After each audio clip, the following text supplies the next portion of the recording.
ലോക്സഭാ തെരഞ്ഞെടുപ്പിന്റെ ആവേശച്ചൂടിലാണ് സംസ്ഥാനം. എല്ലാ തെരഞ്ഞെടുപ്പിലെയും പ്രധാന ചർച്ചാവിഷയങ്ങളിലൊന്നാണ് ഇന്ധനവില വർധന.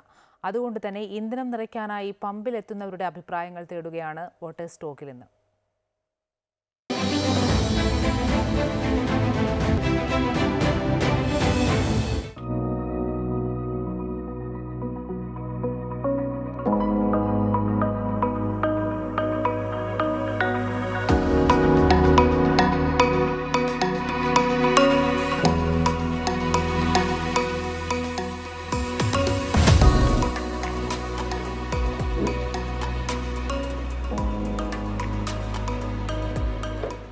തെരഞ്ഞെടുപ്പുകളിൽ രാഷ്ട്രീയ ചർച്ചകളും അവരുടെ അഭിപ്രായങ്ങളും അറിയാൻ പറ്റുന്ന ഏറ്റവും പ്രധാനപ്പെട്ട ഇടമാണ് പെട്രോൾ പമ്പുകൾ. അവിടെ നമ്മൾ വോട്ടർമാരുടെ അഭിപ്രായങ്ങൾ തേടുകയാണ്. ലോക്സഭാ തെരഞ്ഞെടുപ്പാണ്. വലിയ ആവേശത്തിൽ എല്ലാ മുന്നണികളുമുണ്ട്. എങ്ങനെ ഒരു സാധാരണക്കാരൻ നിലയിൽ ഈ തെരഞ്ഞെടുപ്പിനെ എങ്ങനെയാണ് വിലയിരുത്തുന്നത്? സാധാരണക്കാരന് യാതൊരു ഗുണവുമില്ല. ആര് ഭരിച്ചാലും ദാരിദ്ര്യം തന്നെ. സാമ്പത്തികമായിട്ട് വളരെ മുന്നോട്ടില്ല. ആണ് വിലയിരുത്തുന്നത്. വേറൊന്നുമില്ല. ഓട്ടോറിക്ഷ തൊഴിലാളിയാണോ? അപ്പോൾ എങ്ങനെയുണ്ട്? ഓട്ടോ ഒക്കെ എങ്ങനെയുണ്ട്? ഒന്നുമില്ല. വലിയ ബുദ്ധിമുട്ട് തന്നെ. CC 18 ആണ്. ഒരു നിവർത്തിയില്ല. മൊത്തം പാടിനെ. പെട്രോളിന് കാലാകാലം ഇങ്ങനെ പെട്രോളിന് വില, ഇന്ധനങ്ങൾ വില കൂടുമ്പോൾ വലിയ ബുദ്ധിമുട്ട് തന്നെ. അതുപോലെ സാധനങ്ങൾക്ക് വില കൂടുതൽ.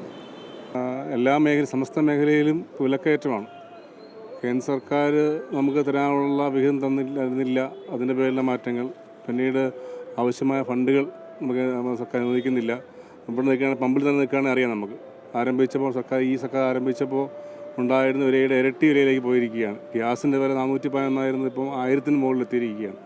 സമസ്ത മേഖലയിലും വലിയ വർധനമുണ്ട്. ഇപ്പോൾ സർക്കാർ ആശ്വാസ നിധിയിൽ 5 രൂപ 4 രൂപ കുറയ്ക്കുന്നുണ്ടെങ്കിലും അതൊക്കെ വലിയൊരു വർധനയിലേക്കായിരിക്കും ഭാവിയിൽ പോവുക എന്നുള്ള സംശയമുള്ള കാര്യമാണ്. വീട്ടമ്മയാണ്, എങ്ങനെയാണ് അടുക്കള? ഈ പറഞ്ഞ തന്നെ ഗ്യാസ് അതുപോലെ എല്ലാം വിലക്കയറ്റം തന്നെയാണല്ലോ. എല്ലാ സാധനങ്ങളും വിലക്കയറ്റമല്ലേ. ഏതായാലും ലോക്സഭാ തെരഞ്ഞെടുപ്പ് നമ്മുടെ പടിവാതിക്കൽ എത്തി നിൽക്കുന്നു. ശക്തമായ മത്സരം. തിരുവനന്തപുരം അടക്കം എല്ലാ മണ്ഡലങ്ങളിലും ശക്തമായ മത്സരമാണ്. എങ്ങനെയാണ് ഒരു യുവാവ് എന്ന നിലയിൽ ലോക്സഭാ തെരഞ്ഞെടുപ്പിനെയൊക്കെ കാണുന്നത്? ലോക്സഭാ തെരഞ്ഞെടുപ്പിന് യുവാവെന്നുള്ള രീതിയിൽ നല്ല പ്രതികരണം തന്നെയാണ്. പുതിയതായിട്ട് ആര് വന്നാലും പുതിയ രീതിയിലുള്ള പുതിയ മാറ്റങ്ങൾ തിരുവനന്തപുരത്തിന് വേണ്ടിയിട്ട് ചെയ്യട്ടെ എന്ന് ആശംസിക്കാം. പ്രത്യേകിച്ചൊന്നുമില്ല പറയാനായിട്ട്. ഈ സംസ്ഥാന സർക്കാരിനൊരു വിലയിരുത്തൽ ഉണ്ടാവുമെന്ന് പ്രതീക്ഷിക്കുന്നുണ്ടോ? തീർച്ചയായിട്ടും ഉണ്ടാവും.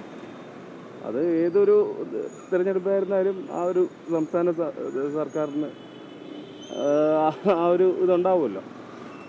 അങ്ങനെ ഉണ്ടാവുമെന്ന് പ്രതീക്ഷിക്കുന്നു.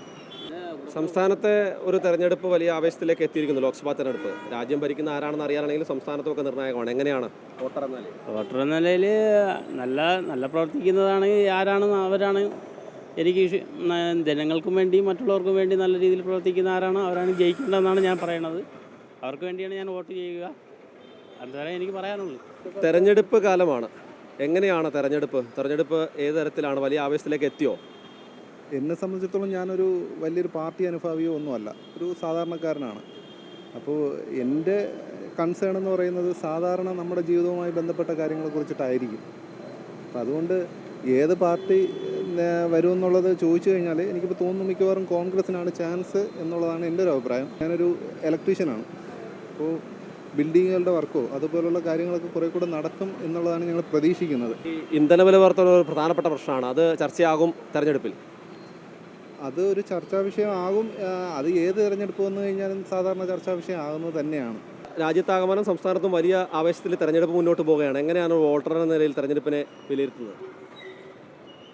ഇപ്രാവശ്യം ഒരു അധികാരം മാറ്റം വേണമെന്നാണ് ഞാൻ പറയുന്നത്. കാരണം സ്ഥിരമായിട്ടൊരു പാർട്ടി ഭരിച്ചു കഴിഞ്ഞാൽ ഒരുപാട് കുഴപ്പങ്ങളുണ്ടാവും. അതുകൊണ്ട് ഒരു മാറ്റം വേണം. അതുകൊണ്ട് ഇന്ത്യ മുന്നണി പോലുള്ള പ്രതിപക്ഷ ഐക്യം മുന്നോട്ട് വന്നാൽ നല്ലതായിരിക്കും എന്നാണ് എൻ്റെ ഒരു പ്രതീക്ഷ. കാരണം ഇപ്പോൾ തന്നെ ഈ തൊഴിലാളി PF-ൻ്റെയൊക്കെ കണ്ടില്ലേ, PF-ൻ്റെയൊക്കെ തൊഴിലാളി ദ്രോഹ നടപടികൾ, ഈ ലേബർ ലാസ് മുഴുവൻ ഭേദഗതി ചെയ്ത് ലേബർ കോഡെന്നും പറഞ്ഞ് മുതലാളിമാർക്ക് അനുകൂലമായിട്ടുള്ള ഒരു നിലപാട്. അതോടൊപ്പം തന്നെ കോവിഡിന് ശേഷം സാമ്പത്തിക മാന്ദ്യം വളരെ രൂക്ഷമായിട്ട് വന്നതൊക്കെ ഈ മാർക്കറ്റിൽ മണി ഇറക്കണമെന്ന് എല്ലാവരും ആവശ്യപ്പെട്ടിട്ടും പല രീതിയിലും റൂളും ചട്ടവും പറയുന്നതല്ലാതെ ഒരു മാർക്കറ്റ് എക്കണോമി, ഒരു മാർക്കറ്റിൽ മണി ഫ്ലോ ഉണ്ടായിട്ടില്ല. അതുകൊണ്ട് സാധാരണക്കാരും കർഷകരും ഒക്കെ ഒരുപാട് കഷ്ടപ്പാടിലാണ്. അതുകൊണ്ടൊരു ഭരണമാറ്റം നല്ലതാണെന്നാണ് എനിക്ക് പൊതുവിൽ പറയാനുള്ളത്. കൂടാതെ തൊഴിലില്ലായ്മ കഴിഞ്ഞ ഒരു ഒരു ഒരു പിന്നെ ഒരു ദശവർഷമായിട്ട് വളരെ കൂടുതൽ രൂക്ഷമാണെന്നാണ് റിപ്പോർട്ടുകൾ വന്നിരിക്കുന്നത്. അതിനൊക്കെ ഒരു മാറ്റം ഉണ്ടായാൽ, ഒരു ഭരണമാറ്റം ഉണ്ടെങ്കിൽ കുറച്ചുകൂടെ കാര്യങ്ങൾ സ്മൂത്തായിട്ട് പോകുമെന്നാണ് എൻ്റെ ഒരു പ്രതീക്ഷ. ഈ സംസ്ഥാനത്തെ ഭരണം തെരഞ്ഞെടുപ്പിൽ പ്രതിഫലിക്കുമോ? സംസ്ഥാന ഭരണത്തിന് ഒരു പ്രതിഫലിച്ചാലും കുഴപ്പമില്ല. കാരണം സംസ്ഥാന ഭരണം നല്ല കാര്യമായിട്ട് കൊണ്ടുപോകില്ലേ. കാരണം നമുക്ക് കേന്ദ്ര സർക്കാർ ഒരുപാട് അവഗണന നമ്മളോട് കാണിക്കുകയാണ്. കാരണം നമ്മുടെ സംസ്ഥാനത്തിന് കിട്ടേണ്ട അർഹതപ്പെട്ട ആനുകൂല്യങ്ങളോ അവകാശങ്ങളോ ഒന്നും തരാതെ ഞെക്കിക്കൊല്ലുന്ന ഒരു സാഹചര്യമാണ് നമ്മൾ പത്രത്തിൽ കൂടെ വായിക്കുന്നത്.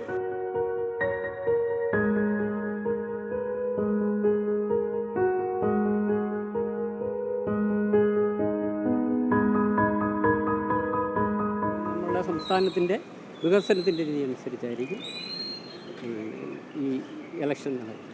രാജ്യത്തൊരു മാറ്റം വേണമെന്നാണ് ആഗ്രഹിക്കുന്നത്, അതോ? തീർച്ചയായിട്ടും രാജ്യത്തൊരു മാറ്റം വേണം. പെട്രോൾ വില കയറ്റം അങ്ങനെയുള്ള കാര്യങ്ങളിൽ രാജ്യത്തിൻ്റെ പോരായ്മകളുണ്ട്. എങ്ങനെയായിട്ട് സംസ്ഥാനത്ത് ഒരു ഇലക്ഷൻ ചൂട്? ഭയങ്കരമായ ചൂടിൽ നിൽക്കുകയാണ്. ഒന്നാമത് പ്രകൃതിയുടെ ചൂടും, രണ്ടാമത് സ്ഥാനാർത്ഥികളുടെ ചൂടും, സ്ഥാനാർത്ഥികളുടെ കൂടെയുള്ള ആളുകളുടെ ചൂടും. അതിൻ്റെ ഇടയിലാണ് നമ്മളും ജീവിച്ച് പോകുന്നത്.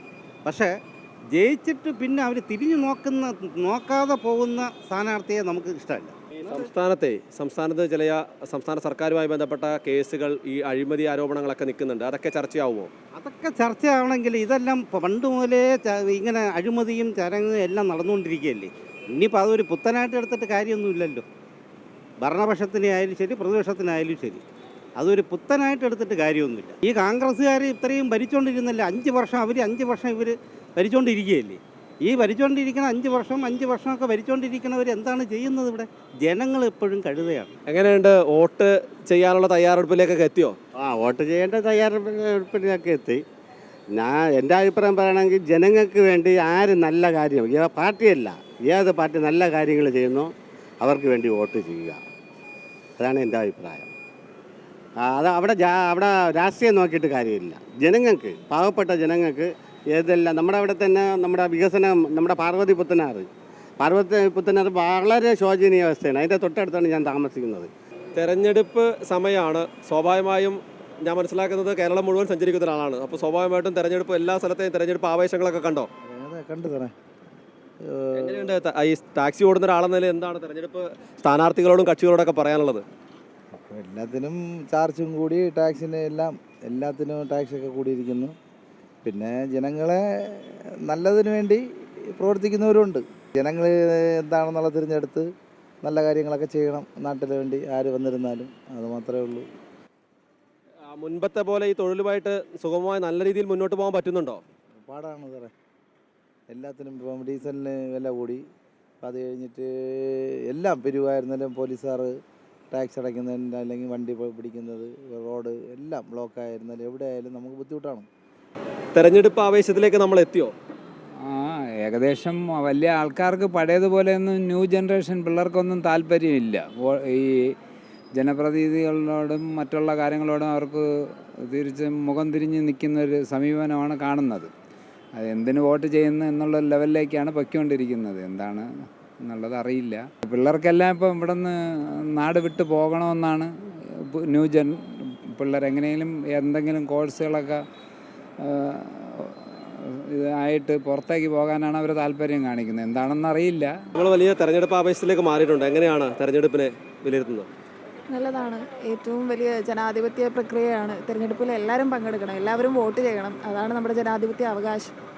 ഏറ്റവും വലിയ പുതിയ നിലവിലെ രാഷ്ട്രീയ സാഹചര്യങ്ങളൊക്കെ വിലയിരുത്തുന്ന ഒരാളാണോ? വിലയിരുത്തുന്നതാണ്, പക്ഷേ പേഴ്സണലാണ് അങ്ങനെ. എന്നാലും പൊതുവെ ഈ തെരഞ്ഞെടുപ്പിൽ നമുക്ക് ഏതൊക്കെ വിഷയങ്ങൾ ചർച്ചയാകുമെന്നാണ് പ്രതീക്ഷിക്കപ്പെടുന്നത്? ഏറ്റവും ബേസിക്കലി ദാരിദ്ര്യം, തൊഴിലില്ലായ്മ, പിന്നെ കേരളത്തിൽ നിന്ന് ഒരുപാട് കുട്ടികൾ പുറത്ത് വിദ്യാഭ്യാസത്തിനും തൊഴിലുമായിട്ട് പോകുന്നുണ്ടല്ലോ. അത് തന്നെയാണ് ഏറ്റവും വലിയ കാര്യം.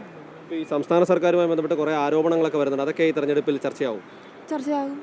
സംസ്ഥാനവുമായിട്ടും കേന്ദ്രവുമായിട്ടും വരുന്നതൊക്കെ ചർച്ചയാകേണ്ടതാണ്. നമ്മൾ കുറച്ചുകൂടെ പ്രബുദ്ധരാണല്ലോ, കുറച്ചും കൂടെ അവെയറാണല്ലോ. അപ്പോൾ എല്ലാം നമ്മൾ ചർച്ച ചെയ്യുന്നുണ്ട്. നേരത്തെ സൂചിപ്പിച്ച പോലെ ഈ കുട്ടികൾ കുറേ ആളുകൾ പുറത്തേക്ക് പഠിക്കാൻ പോകുന്നു, അതിന് സംവിധാനം ഒരുക്കിയെന്നാണ് സംസ്ഥാന സർക്കാർ. പക്ഷേ അപ്പോഴും അതിനൊരു കുറവ് വരുന്നില്ല. അതിനെയൊക്കെ എങ്ങനെയാണ്? ആക്ച്വലി പഠിക്കാൻ അവസരം ഉണ്ടാക്കുന്നത് കൊണ്ടല്ല കാര്യം. ഇവിടെ വിദ്യാഭ്യാസത്തിൻ്റെ കുറവുള്ളത് കൊണ്ടല്ല. ഇവിടുന്ന് വിദ്യാഭ്യാസം നേടിയിട്ട് തൊഴിലിന് വേണ്ടിയിട്ടാണ് ആൾക്കാർ പുറത്ത് പോകുന്നത്. നമ്മുടെ ഇവിടെ ആക്ച്വലി നന്നായിട്ട് പഠിക്കുന്ന കുട്ടികളുണ്ട്. ഞാനൊരു ടീച്ചറാണ്. അപ്പോൾ പക്ഷേ കുട്ടികൾക്ക് തൊഴിലില്ല. അതാണ് കാര്യം. തൊഴിലുണ്ടാക്കുക എന്നുള്ളതാണ് കാര്യം, അല്ലാണ്ട് വിദ്യാഭ്യാസം കൂടുതൽ കൊടുക്കുന്നതിലല്ല കാര്യം. ഇന്ധനവില വർധനവ് മാത്രമല്ല, സംസ്ഥാന ദേശീയ രാഷ്ട്രീയ സാഹചര്യങ്ങൾ കൂടി ഈ തെരഞ്ഞെടുപ്പിൽ ചർച്ചയാകുമെന്നാണ് ഓരോ വോട്ടർമാരും പ്രതികരിക്കുന്നത്. ക്യാമറമാൻ ബിജു മുരളീധരനൊപ്പം കെ പ്രസാദ്, അമൃത ന്യൂസ്, തിരുവനന്തപുരം.